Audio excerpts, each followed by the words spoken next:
தேவனுடைய பரிசுத்த நாமத்துக்கு மகிமை உண்டாவதாக.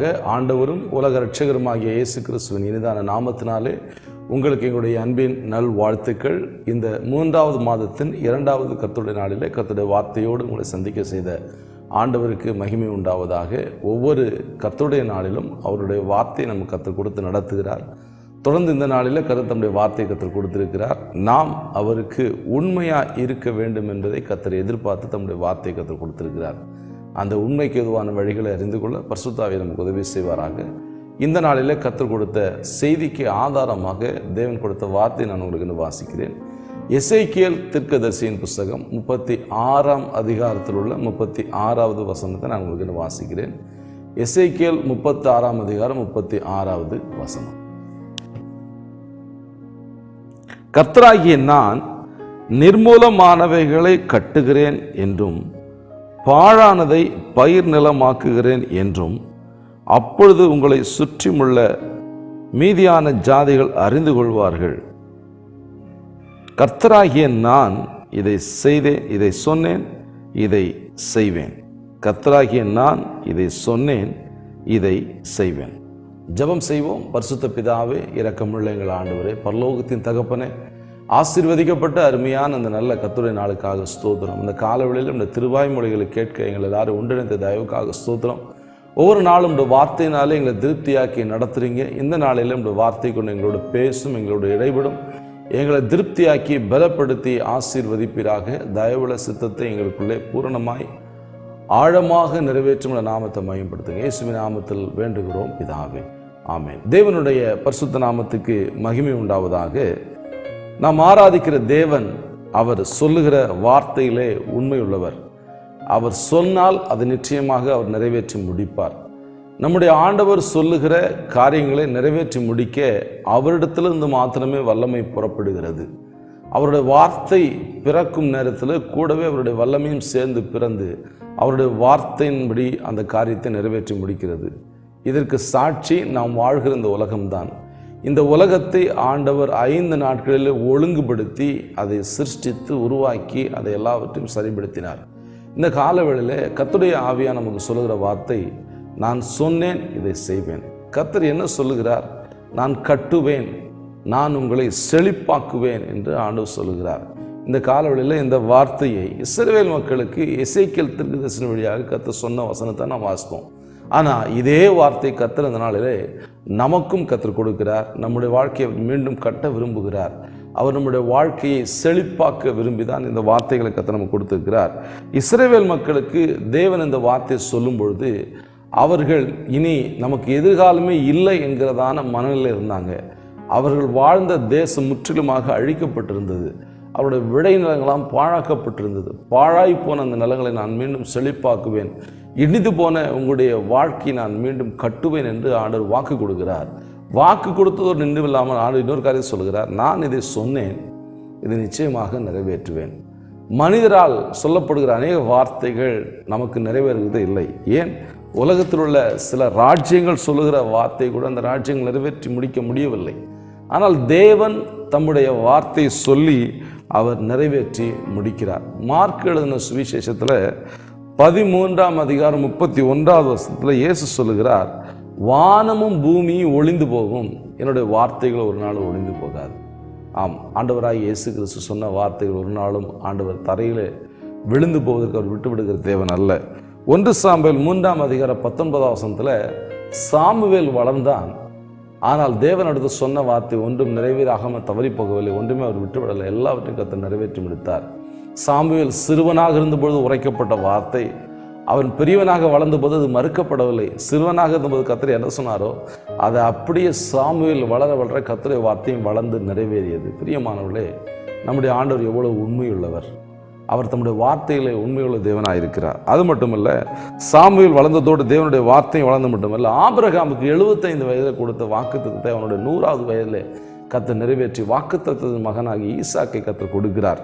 அவனை அழைத்ததுக்கு ஆபிரகாம் கீழ்ப்படிந்து வந்ததினாலே அந்த வார்த்தை அவனுக்குள்ளே நிறைவேற்றி ஆண்டவர் முடிக்க. நம்முடைய தேவன் அவர் சொன்னதை நிச்சயமாக நிறைவேற்றி அவர் முடிக்கிற ஆண்டவராக இருக்கிறார். 2 தீமோத்தேயு 2ஆம் அதிகாரம் 13வது வசனத்தில், நாம் உண்மை இல்லாதவர்களாக இருந்தபொழுதும் அவர் உண்மை உள்ளவராக இருக்கிறார். இவர் நல்ல தேவன் பாருங்கள். நம்முடைய ஆண்டவர் உண்மையிலே அவர் சிறப்பானவர். அவரை விட அவருக்கு நிகரான உண்மை யார்ட்டும் கிடையாது. உண்மைக்கு முழு அர்த்தமே நம்முடைய ஆண்டவராகிய தேவன் தான். நீதிமொழிகள் 28ஆம் அதிகாரம் 20 சொல்லப்பட்டிருக்கு, உண்மையுள்ள மனுஷன் பரிபூரண ஆசீர்வாதங்களை பெறுவான் என்று. பிரியமானவர்களே, நாம் கர்த்தருக்கு உண்மையுள்ளவர்களாய் வாழும்போது நமக்கு அவர் பரிபூர்ணமான ஆசீர்வாதங்களை கொடுக்கிறார். நிறைய பேருக்கு ஆசீர்வாதங்கள் பரிபூர்ணம் அடையாத காரணம் என்ன?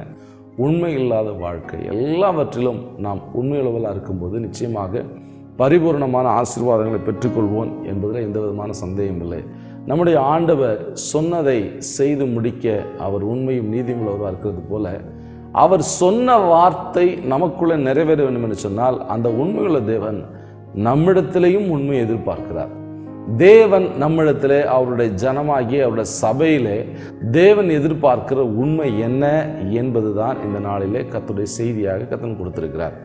தேவன் எதிலெல்லாம் தம்முடைய மனவாட்டி சபையிடத்தில் உண்மையை எதிர்பார்க்கிறார் என்பதை இந்த நாளில் தியானத்துக்காக ஆண்டவர் கொடுத்த செய்தியை நேரத்துக்கு ஏற்ற வண்ணமாக நாம் தியானித்து ஜெபித்து கடந்து போக பரிசுத்த ஆவியானவர் நமக்கு உதவி செய்வாராக. முதலாவது, நம்முடைய ஆண்டவர் நம்மை ஆசீர்வதிக்க விரும்புகிறவர்.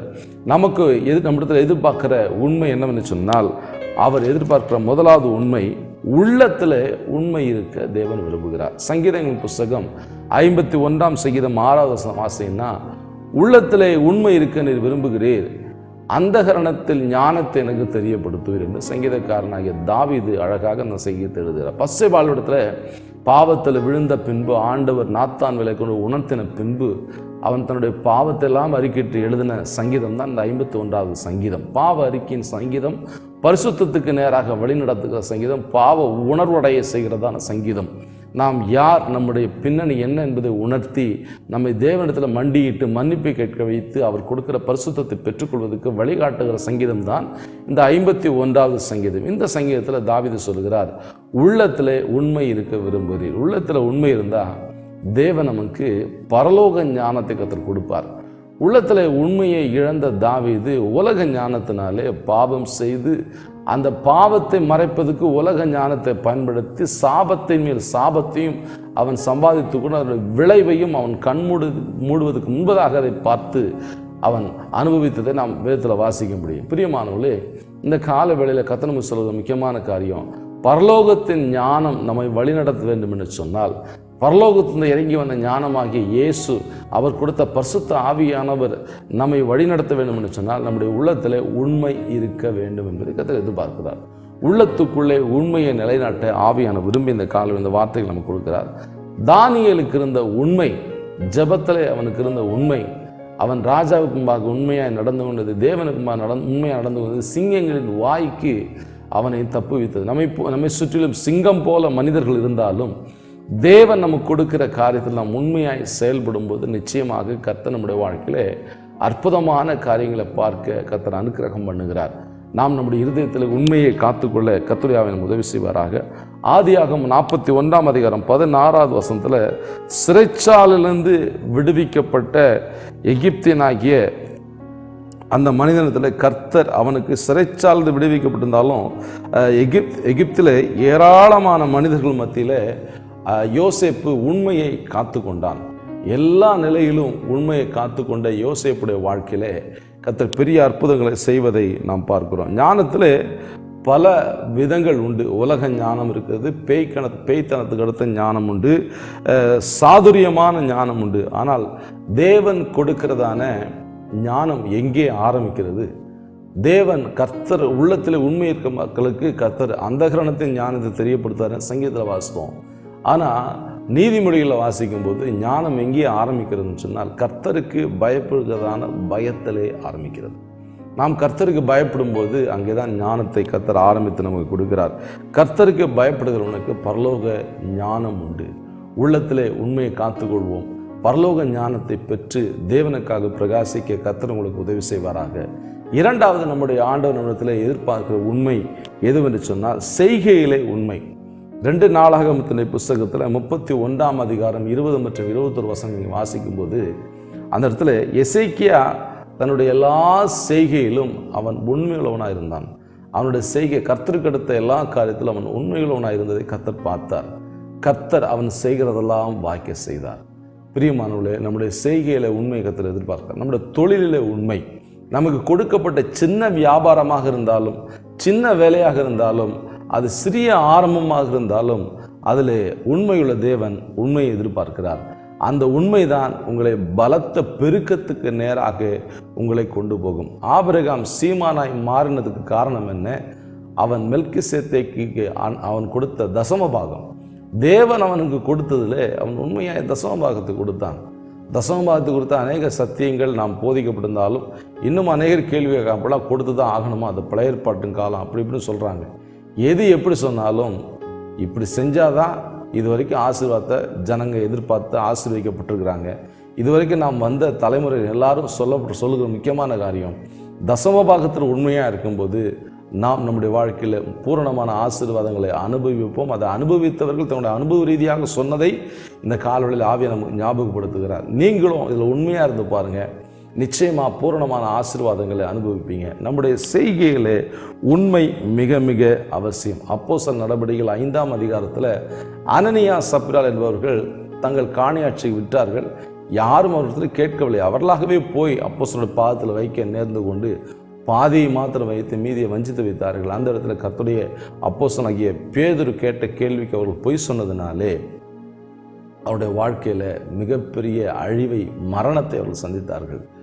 தேவனுக்கு கொடுக்கிற காரியத்தில் நாம் கவனமாக இருக்க வேண்டும். கர்த்தரிடத்திலிருந்து நம்மை தாழ்த்தி நம்ம கெஞ்சி கேட்டு பெற்றுக்கொள்கிறோமே, அதை கர்த்தருக்கு மீண்டும் அவருக்குரியதை கொடுப்பதில் நாம் உண்மையாக இருக்க வேண்டும் அல்லவா? தேவன் உண்மையை எதிர்பார்க்கிறார். நம்முடைய கையின் கிரியைகளை ஆசீர்வதிக்க வேண்டும் என்று சொன்னால் நாம் உண்மையுள்ளவர்களாக இருக்க கர்த்தர் நமக்கு உதவி செய்வாராக, கர்த்தர் நம்மை நடத்துவாராக. மூன்றாவதாக தேவன் எதிர்பார்க்கிற உண்மை எதில் என்று சொன்னால், நம்முடைய பார்வையிலே சிந்தனைகளே நாம் உண்மையாக இருக்க வேண்டும். யோபு சொல்லுகிறார், என்னுடைய கண்களோடு நான் உடன்படிக்கை செய்திருக்க ஒரு கன்னியின் மேல் நினைவாக இருப்பது எப்படி? நம்முடைய கண்கள் நமக்கு உண்மையாக இருக்கும்படியாக பார்த்து கொள்ள வேண்டும். கண்களிலே நாம் பார்வையில் உண்மையாக இருக்க வேண்டும். நம்முடைய சிந்தனைகளே உண்மையாக இருக்க வேண்டும், பரிசுத்தமாக இருக்க வேண்டும். நம்முடைய ஆண்டவர் பரிசுத்தர், நம்மை பரிசுத்தத்துக்கு என்று அழைத்திருக்கிறார். அவர் நம்மை நம்பி உண்மையுள்ளவன் என்று நம்பி இந்த பரிசுத்தமான ஜீவியத்துக்கு, பரிசுத்தமான ஊழியத்துக்கு அழைத்திருக்கிறார். அவருடைய நம்பிக்கைக்கு நாம் துரோகம் செய்யக்கூடாது. யோபு பொருத்தனை செய்திருந்தார், உடன்படிக்கை செய்திருந்தார். தன்னுடைய மனைவி இல்லாமல் வேறொரு கன்னியின் மேல் அவர் நினைவாக இருக்கவில்லை. பிரியமானவர்களை, இந்த காலவெளியில் கர்த்தர் உங்களை ஆசீர்வதிப்பாராக, கர்த்தர் உங்களை நடத்துவாராக. நம்முடைய சிந்தனையில், நம்முடைய பார்வையில் எப்படி இருக்கிறோம்? சிம்சோன் என்ற கர்த்தருடைய ஊழியக்காரன் கண்டவிடமெல்லாம் அவனுடைய கண்களை மேய விட்டான். கண்ட இடமெல்லாம் அவன் தனக்கென்று ஒவ்வொரு ஆட்களை ஏற்படுத்தி கொண்டான். முடிவிலே கண்ணுக்கு பிரியமானதையெல்லாம் செய்தான். கடைசியிலே அவனுடைய கண்களையே பிடுங்கி போட்டார்கள். பிரியமானவர்களே, நம்முடைய கண்களை, பார்வையை, சிந்தனையை காத்துக்கொள்ள பரிசுத்த ஆவியானவர் இந்த காலவெளியை உணர்த்துகிறார். நாம் அதில் உண்மையை வெளிப்படுத்துவோம். உண்மையாக நம்முடைய சிந்தனை, பார்வையை காத்துக்கொள்ள ஆவியானவர் உதவி செய்து நடத்துவாராக. மூன்றாவதாக கர்த்தர் நம்மிடத்தில் எதிர்பார்க்கிற உண்மை எதுவென்று சொன்னால், அன்பு கூறுதலிலே உண்மையாக இருக்க வேண்டும். 1 யோவானுக்கு எழுந்த நிருபத்தில் மன்னிக்க வேண்டும். 2 கொரிந்தியர் 8ஆம் அதிகாரம் 8ஆம் வசனத்தில் நம்முடைய தேவன் அவர் உண்மையுள்ளவராக இருக்கிறார். அன்பிலே நாமும் நம்முடைய அன்பிலே உண்மையுள்ளவர்களாக இருக்க வேண்டும். நாம் அன்பிலே உண்மையை அறிய தேவன் விரும்புகிறார். நம்முடைய உண்மையான அன்பை அறிந்து கொள்ள தேவன், ஏனென்றால் நம்முடைய இயேசு நம்மிலே உண்மையாக அன்பு கூர்ந்தார். அவர் உண்மையாக தம்முடைய ஜீவனை நமக்காக கொடுத்து நம்மிலே அன்பு கூர்ந்த ஆண்டவர் நம்மிடத்திலும் உண்மையுள்ள அன்பை எதிர்பார்க்கிறார். தேவன் அன்பாகவே இருக்கிறார். 1 யோவான் 4ஆம் அதிகாரம் 18ஆவது வசனம் வாசினா, அன்பிலே பயமில்லை, பூரண அன்பு பயத்தை புறம்பே தள்ளும் என்று வேதத்தில் வாசிக்கிறோம். பிரியமானவர்களே, நாமும் கூட இந்த காலவெளியில் தேவனுடைய சமூகத்தில் நம்ம முற்றிலுமாக அர்ப்பணிப்போம். நாம் கர்த்தருடைய கரத்தில் நம்ம ஒப்பு கொடுப்போம். நமக்குள்ளே பயம் இருந்தது சொன்னால் நம்மள அன்பு இல்லை என்று அர்த்தம். தேவனை முழுமையாக நம்புகிறவர்கள், தேவனத்தில் முழுமையாக அன்புகிறவர்கள், அவருடைய வாழ்க்கையில் பயம் இருக்காது. பயத்தை புறம்பே தள்ளி தேவனிடத்தில் முழுமையாக அன்புகிற கர்த்தர் நமக்கு உதவி செய்வாராக. தேவனிடத்தில் பூரணமாக அன்புகிறவன் எதையும் கண்டு பயப்பட மாட்டான். பயப்படுவர்களுக்கும் அவிசுவாசிகளுக்கும் 2ஆம் மரணமாகிய அக்கினியும் கந்தகம் எரிகிற அக்கினி கடலில் பங்கடைவார்கள் என்று வேதத்தில் எச்சரிக்கிறார் ஆண்டவர். நாம் பயந்தால் பரலோகம் போக முடியாது. தேவனுக்காக தைரியமாக நிற்போம். தேவன் நமக்கு பயமுள்ள ஆவியை கொடாமல் பலமும் அன்பும் தெளிந்த புத்தியும் உள்ள ஆவியை கொடுத்திருக்கிறார். நாம் அன்பிலே உண்மையுள்ளவர்களாக இருப்போம். பூரண அன்பு தான் பயத்தை புறம்பே தள்ளும். பயம் நமக்குள்ளே இருக்கிறதுன்னு சொன்னால் நாம் அன்பிலே பூரணப்படவில்லை என்று அர்த்தம். தேவனிடத்தில் முழுமையாக அன்பு கூறுவோம். பூரணமான அன்பை வெளிப்படுத்துவோம். பயத்திலிருந்து விடுதலையாகி கர்த்தருக்காக பிரகாசிக்க தேவன் உங்களுக்கு உதவி செய்து உங்களை ஆசீர்வதிப்பாராக. இந்த நாளில் எதெல்லாம் உண்மையாக இருக்க வேண்டும் என்று நாம் ஆண்டவர் சமூகத்தில் தியானித்தோம். முதலாவது, உள்ளத்திலே உண்மை இருக்க வேண்டும். இரண்டாவது, நம்முடைய செய்கையிலே நாம் உண்மையாக இருக்க வேண்டும். மூன்றாவது, நம்முடைய பார்வையிலே சிந்தனையிலே நாம் உண்மையாக இருக்க வேண்டும். கடைசியாக நாம் அன்பிலே உண்மையாக இருக்க வேண்டும். முழுமையான உண்மையான அன்பை நம்முடைய அன்புக்கு முழு பாத்திரவானாகி ஆண்டவராகிய தேவனுக்கு நாம் கொடுப்போம். நிச்சயமாக கர்த்தர் நம்மை அவருடைய ராஜ்யத்துக்கு என்று ஆயத்தப்படுத்தி அவர் வருகையில் எடுத்துக்கொள்ள ஆயத்தப்படுத்துவாராக. தேவன் ஆயத்தம் பண்ணி வைத்திருக்கிறவைகளை கண் காணவும் இல்லை, காது கேட்கவும் இல்லை, இருதயத்தில் தோன்றவும் இல்லை. அப்படிப்பட்ட பரலோகத்துக்கு போக கர்த்தர் உதவி செய்வாராக. ஜெபிக்கலாம். பரிசுத்த பிதாவே, இரக்கமுள்ள எங்கள் ஆண்டவரே, பரலோகத்தின் தகப்பனே, ஆசீர்வதிக்கப்பட்ட அருமையான அந்த நல்ல காலை நேரத்துக்காக ஸ்தோத்திரம். இந்த 3வது மாதத்தின் 2வது கர்த்தருடைய நாளிலே அந்த திருவாய்மொழிகளை கேட்க எங்களுக்கு கொடுத்த பாக்கியத்துக்காக ஸ்தோத்திரம். எங்களை உண்மையுள்ளவர்கள் என்று நம்பி இந்த கனமான ஊழியத்துக்கு ஏற்படுத்தியிருக்கிறீங்க. உங்களுடைய உண்மைக்கு நாங்கள் துரோகம் பண்ணாதபடி எங்களை காத்துக்கொள்ளும், எங்களை வழிநடத்தும். உண்மைக்குரிய செய்தியை கேட்ட நம்முடைய பிள்ளைகளை கர்த்தர் ஆசீர்வதிப்பீராக. பிதா, குமாரன், பரிசுத்தாவின் நாமத்தினாலே உங்களுடைய ஊழியக்காரனாக நின்றடைய ஆசீர்வத்தை ஜெபிக்கிறேன். கர்த்தர் தொடர்ந்து நம்முடைய பிள்ளைகள் வழிநடத்தி வழிநடத்தும். இயேசுவின் நாமத்தில் வேண்டுகிறோம் பிதாவே. ஆமென், ஆமென். God bless you. கர்த்தர் உங்களை நடத்துவார், கர்த்தர் உங்களை ஆசீர்வதிப்பார்.